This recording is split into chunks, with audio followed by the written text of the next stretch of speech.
This is another chore, I guess is what you would call it, on the homestead. Now, on the picture, I have for you the 12 solar panels that are out in a field. Now, we've got an exhaust fan right here. Also using this, if I can get closer to it, the Flex Max Outback Power. And we have a grow watt. And this right here, this is our actual inverter that tells us, you know, what we've got. And it will also bring your AC, DC. I don't really know all the terminology. Brother John would know, but of course he's splitting wood. So right here, just to give you a little lesson on solar. This 54.4, that's pretty good. The 240 stays the same mostly. Now you just saw it flip to the 239, but it went right back. So the right here you can see where the sun outside is charging the batteries from the solar panel. Now, we did not start out with this solar inverter. We had something that was from another country, and it didn't last no time. But the way this is hooked up, it can go from a generator to just using what the sun has put on your panels, what the solar panels have done for your batteries. And we're going to look at the batteries in just a minute. So this is a regular fuse box, as everybody knows. And this is just enough for, you know, we don't run a microwave all the time or just anytime you want to. We don't run a coffee pot anytime you want to. We do look at the solar panel, this number right here, and it can't get below 48. And this is the reason. So we've got everything. Now look right here. We've got this little reading right here too that tells you it's 98.4%. You want it to get up to 100%, but it doesn't always do that. All right, so what we've got right here is just like a room at the very end of our building. And I've already got my distilled water out. Now I've got 4 jugs here. It may take more than that. Sometimes it takes 8.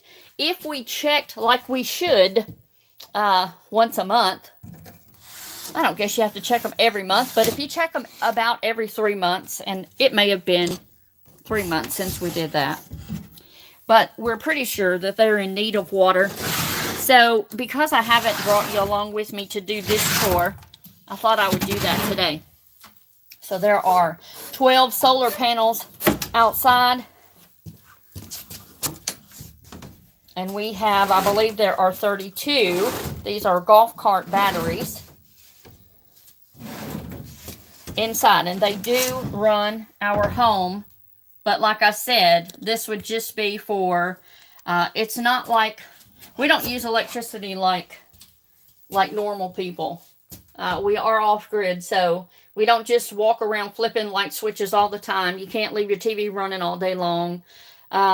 You just, you know, if you've got a cloudy day, you're going to have to go get fuel and fill up your generator and let it run and boost your batteries. All right, so here is another, this is a battery box, a ventilator, and a backdraft damper. It is set up, it goes out, and it actually comes across through there, which you can't see, but it goes outside. And here's another, like again, the fan. We can turn that on because you don't want your batteries getting too hot. You also don't want them getting too cold. So during the summer, we run the fan a little bit to keep any of the heat. This is a room all by itself. It's not really used for anything else but storage a little bit. I got a little bit of storage, but we're going to get started. I'm not going to keep you forever, but with each battery, what I have to do is, of each one,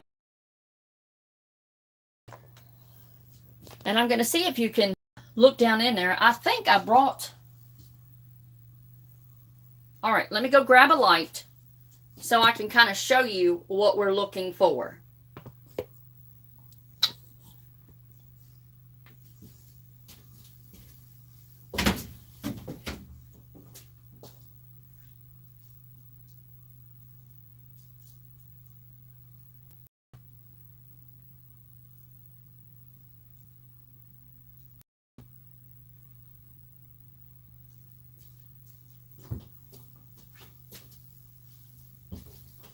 right. I'm going to show you inside the battery over here. I don't know if you can. We're going to try to get this light to shine down in there so we can see it. Now, the fan just kicked on. It's not the main fan, but it's the inverter cooling itself off. It also does this as energy is going out. And I did wash 3 loads of clothes earlier. So I'm trying to get you to be able to see the water. All right, so these are actually very dry. So this is a good time to be filling them up. Let's look at another one. Let's look down on the bottom.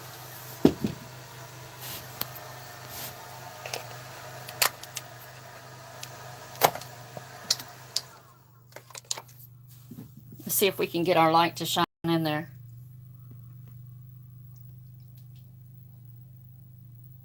All right, you're not able to see it as I am, but they are definitely in need of water. This back one's got a little bit of water in it. I don't know if you can see that or not, but when we finish, the water's going to be up. I'm going to show you where it's going to be. The water's going to be, you've got like a little cover, and it would probably be about, you know, from the bend of your finger to the top of it. That's how much you don't have to fill up. But the rest of it, this whole battery, it's got to come up to these levels. So I'm going to see if I can prop the camera and just let you go along. This takes me probably an hour to do it, and I'm not going to keep you that long. This was just a chore that I've not shown you on the homestead.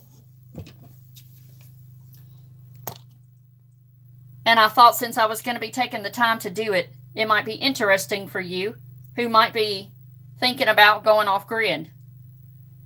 If you do not have solar panels and you are going to be totally off grid, and we do live, you know, sometimes I joke with Brother John. And I call him Brother John because we do minister the gospel. So he is my husband, John. But for you that know him, I always say Brother John. And you know who I'm talking about. All right. I don't know if we're able. There we go. All right, guys. So I'm going to fill up maybe these two, and then I'll call it a video. I have a little stool that I sit on in here, and it is outside by the chicken coop. So I may have to go in my pantry and see if I've got a little step stool in there. So you have to use distilled water to fill these batteries. And there are the Tesla batteries that do not require any water at all. But they are about, and I'm not positive, but they're about $20,000 a piece. And this system right here, the 12 solar panels and the 32 batteries were less than somewhere around $12,000. And so that's for the whole setup. And we do have some friends that run their whole house, and she even has a stove. Now, many of you who follow this channel, you know that I don't have a regular stove. I have a cook stove. So, and they don't watch a lot of TV like we don't watch a lot of TV, but we do watch TV at night sometime. So I have been to their home, and I think they even run air conditioning and so on. We don't do any of that. We have no outside heat or air other than burning wood to keep warm and a fan running in summer to keep you from just being extremely hot. All right. So I know you can't tell what I'm doing, but I am filling. There are 3 holes in each battery. And yes, right now I'm bent down on my knees. And no, it's not too easy to get over here to the other side. There's a little bit of bending required. And all right, guys, do you see it almost took more than a cup? So I'm going to say it is taking, looks like it's going to take about If you did this every month, it wouldn't take this much, but I'm filling it to almost 2 cups each time. And so I'm going to put about 6 cups of water in each battery right now. That's how low they are. This set of batteries was purchased from your Batteries Plus.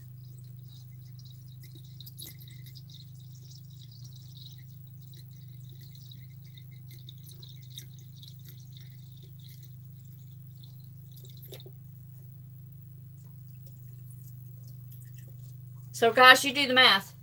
3 little holes per the, did I say 30-something batteries?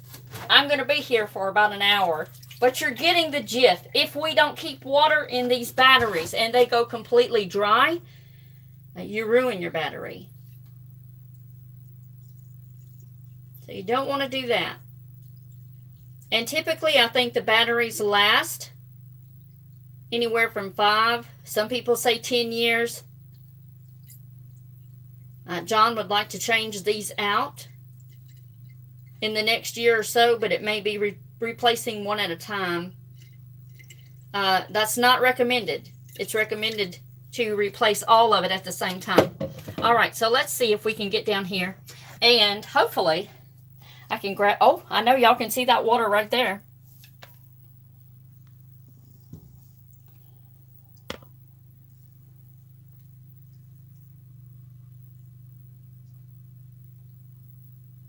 You can see that little area I was telling you. Well, the water, you know, it's shining a little bit, you can tell. Guys, anybody who is interested in going off-grid, just consider the cost. Consider there's always labor in a homestead. It is not, you know, some people say, oh, you're just so lucky to live off-grid.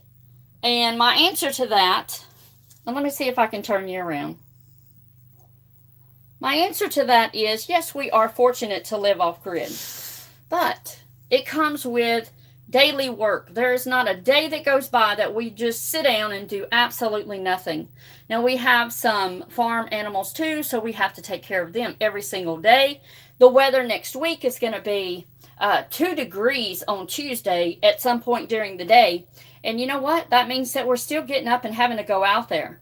Now, a lot of times, John will go out and take care of animals, and then when he doesn't go straight to animals and he goes to something else like splitting wood or whatever he's doing, then that will be me going and taking care of the animals. But we try to split it up. I've got 2 rabbits. I've got, I think there are 4 goats. Maybe there's 4 adult. Okay, there's 3 adult and 1 baby goat.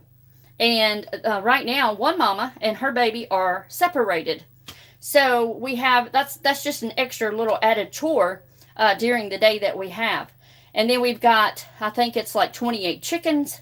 We've got 5 dogs. We've got like 7 or 8 cats. And I have thought about, you know, what do we need to reduce so that we're not, you know, it doesn't take that long in the morning for the animal chores, but it does take a good 30-40 minutes. And, you know, changing out their water, changing out their bedding, and I'm going to be doing that in the next day or so. So, I hope, and then, of course, the splitting the wood during the winter time, and that's what John has been doing for a while now. And then I just have regular stuff that I'm doing on the inside of the home, just like anybody else would. And that can be a half a day, especially if you're taking care of more than just yourself.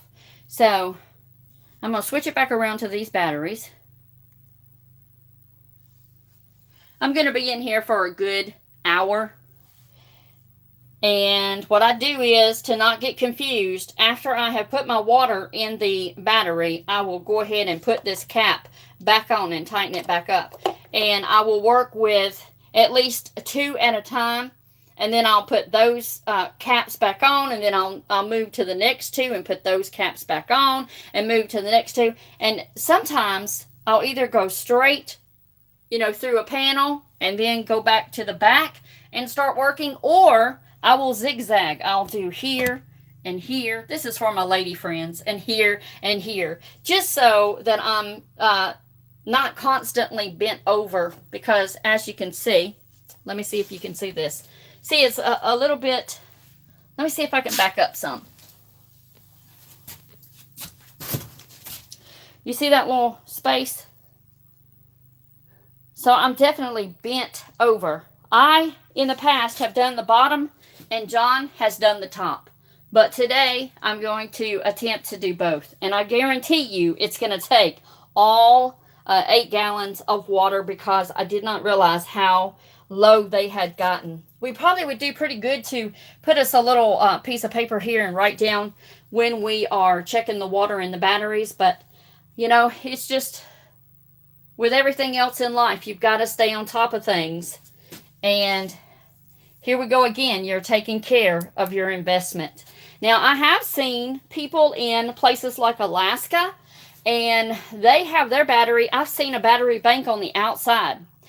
We were told that you don't want the batteries to get too cold, and you don't want them to get too hot. So they're on the inside of our building, guys.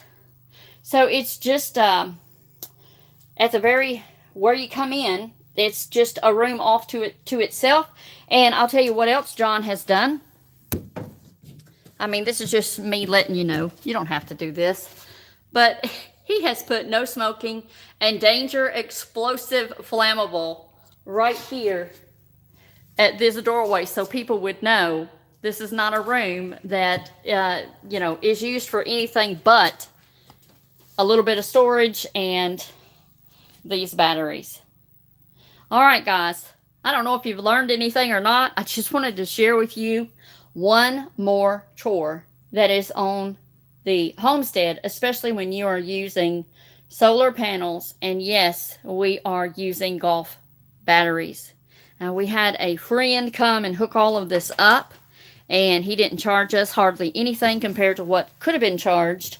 And he was an ex-Navy guy that fooled with a lot of their panels, their solar and all that. And he came and he did it over like a 2-day period. God is just always blessing, you know, and we're just trying to take care of what's been given, what the blessing. So I hope you found this video interesting. One day I would like to just, you know, turn the camera on and let you watch me go through the day, and you'll see it's just off-grid is off-grid. It's just not that you live like everybody else. We can't just turn the thermostat on at night and go to bed. We can't just leave the TV running, or you know, whatever you might do. What lights all over the place. You cannot do that. You have to watch when you are on solar. You've got to watch what your battery bank looks like. I will also show you one more thing that you might find interesting. This right here is John's phone. And there is an app on this phone. We don't want that. We want the app on the phone. Let me see if we already went to it today. There we go. And the app on the phone tells you what you've got. So we're at a 54.30, and it also, you know, there's different readings on here. I never look at anything but that right there, because we don't want it to get to 48. If it gets to 48, you must turn on the generator to boost those batteries. They cannot, everything will shut down, so we don't want that. And I know y'all probably think I'm silly. I don't really know what this is, the 3.64 or 6257. It's changing. So it must be the watts that are coming in. That's what I'd like to show you. When I touch it, it's going to tell me how much everything has charged. So the state of charge is up to 99%. That means we got a good sunny day. We're so thankful for that. There's that voltage, the 54 point, and it's fluctuating, and the current that's coming in is fluctuating. This is the extra. Now it's not, it says open, but it is not floating yet. When this reaches 100%, anything that is coming in right here, this wattage, anything that is coming in is just, it's not being stored. So that's your time. This morning, this right here, this is why I'll tell you why I washed 3 loads of clothes. This right here, the power was like 1200. So as long as you got that 1300, 1200 watts like that coming in, even though it was still charging the batteries, it was wonderful. You can make your pot of coffee, whatever you need to do. And I didn't tell y'all this, but I do. I like coffee, and I make my coffee every evening or later in the day while my power is still up. Now, if we've got cloudy days, remember I told you that John will run the generator that comes straight in and acts as the sun charging the batteries. So there you have it. He could tell you so much more than I do, but he's a lot busier than I am. So I hope you've enjoyed this video, guys. It's been fun for me to bring it to you. So catch me next time. This has been Sister Mary with Homesteading Haven. God bless you.